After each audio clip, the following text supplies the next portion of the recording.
bagi anda yang berada di kampung ataupun di tempat lain dan nak balik semula ke rumah masing-masing, kerajaan sedang pun menimbang untuk memberikan kebenaran 1 kali perjalanan bagi tujuan ini.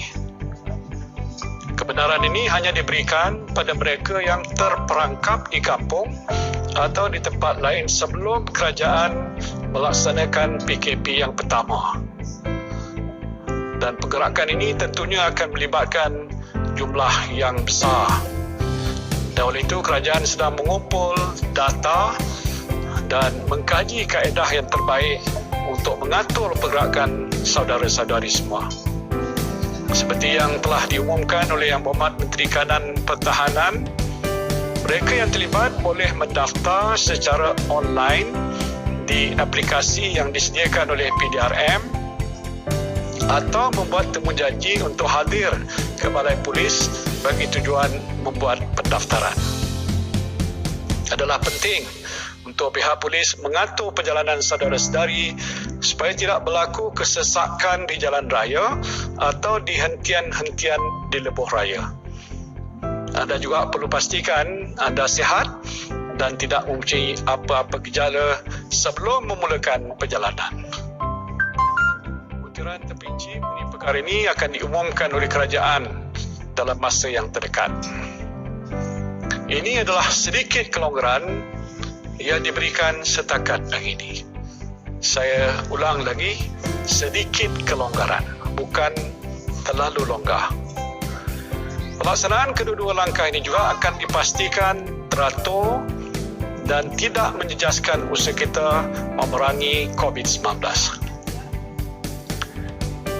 Saudara-saudari yang saya kasihi sekalian, berdasarkan data-data yang dibentangkan pada saya oleh Kementerian Kesihatan, saya dapati bahawa usaha-usaha untuk membendung wabak COVID-19 masih perlu diteruskan. Walaupun angka-angka menunjukkan perkembangan yang positif, langkah-langkah yang kita ambil hendaklah diteruskan sampai ke satu masa di mana kita yakin wabak COVID-19 dapat dibendung sepenuhnya. Sehubungan itu, saya ingin mengumumkan bahawa Perintah Kawalan Pergerakan PKP yang dijangka berakhir pada 28 April 2020 akan dilanjutkan untuk tempoh 2 minggu lagi, iaitu sehingga 12 Mei 2020. Dalam tempoh ini, kerajaan akan menilai data-data terkini yang disediakan oleh Kementerian Kesihatan untuk menentukan langkah-langkah seterusnya. Saya tidak menolak juga kemungkinan bahawa PKP akan dilanjutkan lagi selepas ini. Dan ini bermakna saudara-saudari mungkin tidak boleh menyambut hari raya di kampung seperti biasa. Saudara-saudari masih tidak boleh bekerja, kecuali bagi mereka yang bekerja dalam sektor yang dibenarkan. Perniagaan juga masih belum boleh dibuka sepenuhnya. Walau bagaimanapun, jika kes-kes COVID-19 ini terus mencatatkan penurunan yang ketara, maka kerajaan berkemungkinan akan melonggarkan kawalan pergerakan secara bertahap dalam beberapa sektor, termasuk sektor sosial. Ini untuk membolehkan saudara-saudari menjalani kehidupan yang lebih selesa. Majlis Keselamatan Negara sedang merangka satu pelan yang menyuruh mengenai perkara ini. Dengan kemungkinan pelanjutan tempoh PKP, kerajaan sedang mengkaji kaedah untuk memulihkan ekonomi atau revive the economy secara bertahap. Ini termasuk merangka pelan pemulihan ekonomi jangka pendek dan sederhana bagi memastikan aktiviti ekonomi dapat dibangkitkan semula dengan pantas selepas tempoh PKP ini berakhir. Sehubungan itu, saya telah mengarahkan Kementerian Keuangan dan Unit Perancang Ekonomi Jabatan Perdana Menteri untuk merangka pelan pemulihan ekonomi jangka pendek, jangka sederhana dan jangka panjang yang menyeluruh. tumpuan pada masa ini adalah untuk mengenal pasti langkah dan inisiatif yang akan merancangkan pertumbuhan ekonomi jangka pendek dan sederhana serta mendorong keyakinan rakyat dan pelabur untuk menjana semula ekonomi negara kita. Antara inisiatif yang sedang dirangka ialah membina keupayaan dan kemahiran rakyat, menggalakkan perbelanjaan domestik, meningkatkan daya tahan industri termasuk PKS serta memupuk persekitaran pelaburan yang lebih positif untuk masa hadapan. Saya tahu persoalan yang sedang bermain di fikiran saudara-saudari pada masa ini ialah bilakah saudara-saudari boleh kembali bekerja atau kembali memulakan perniagaan atau operasi syarikat masing-masing. Saya ingin memberikan sedikit bayangan.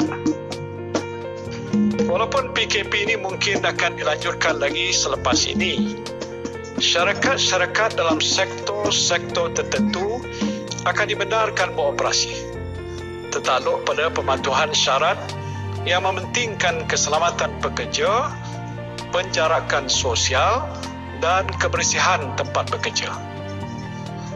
Pada masa ini pun beberapa sektor ekonomi telah dibuka dan selepas ini kerajaan akan menimbang untuk membuka beberapa sektor dan subsektor yang lain tertakluk pada syarat-syarat yang ketat. Ini ialah untuk menjamin syarikat terus berdaya saing dan para pekerja dapat terus bekerja dalam persekitaran yang selamat. Garis panduan serta syarat-syarat yang terperinci akan diberikan kepada para pelabur dan sektor korporat untuk memulakan operasi syarikat masing-masing. Saudara-saudari yang saya kasihi sekalian, kita masih belum menang dalam perang menentang COVID-19 ini. Tetapi saya yakin insya-Allah kita akan menang. Yang penting ialah jihad dan istiqamah. Jihad dan istiqamah. Dan sepenuh bulan Ramadan yang mulia ini, tingkatkan jihad kita untuk memerangi COVID-19. Teruslah istiqamah dengan usaha kita ini.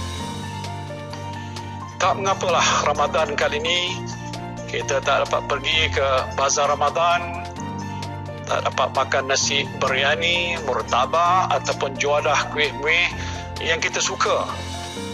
Yang penting kita selamat daripada wabak COVID-19 ini. Kita lihat secara positif.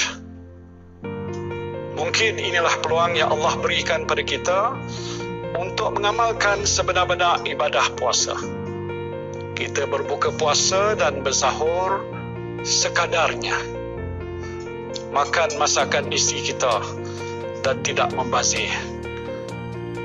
Kalau masakan tak jadi pun tak apa. Boleh post dalam grup Facebook masak. Tak bergapalah. Kita tak dapat mendirikan solat tarawih secara berjemaah di masjid. Mungkin inilah juga peluang yang Allah SWT berikan pada kita untuk berjemaah bersama keluarga di rumah.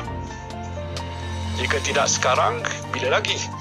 Kita jadi imam, anak dan isteri kita jadi makmum.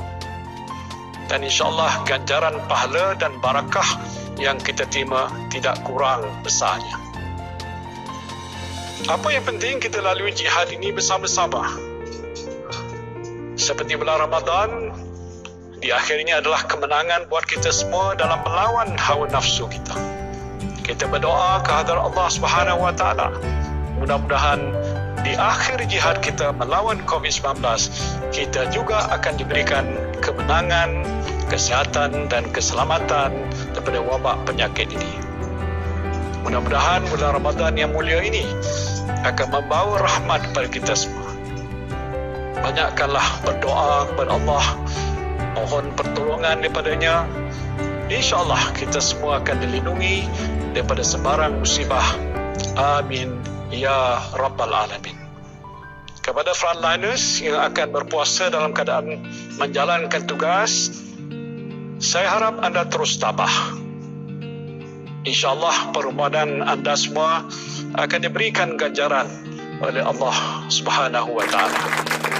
Saya dan sisi keluarga mengambil kesempatan ini untuk mengucapkan selamat menyambut Ramadan Al-Karim pada semua umat Islam di negara ini dan di mana jua anda berada. Terima kasih.